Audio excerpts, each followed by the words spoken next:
Hi, it's Ed Kaminsky. Just a little tidbit about home warranties today. Are they worth the expense? Who pays for them? First of all, in most transactions, sellers pay for the home warranty for the buyer. But what does it cover?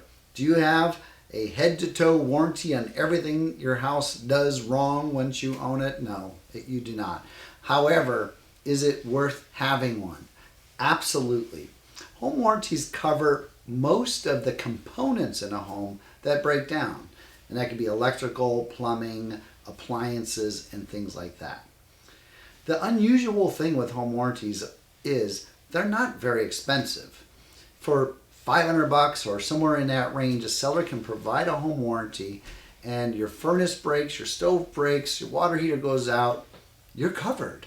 How can an insurance company cover so many of these expenses in a home and these things break down? I've always wondered that same question, and I finally figured it out. The reason these home warranty companies stay in business is not because they don't cover you. People forget they have them, and they never call them.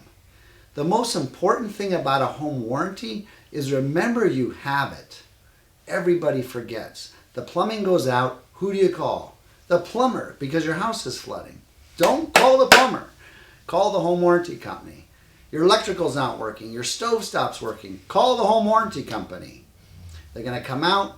There's a good chance they're going to take care of the repair.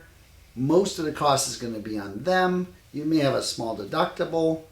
Just be sure, call the home warranty company when you buy a home. Don't forget you have it. Thank you.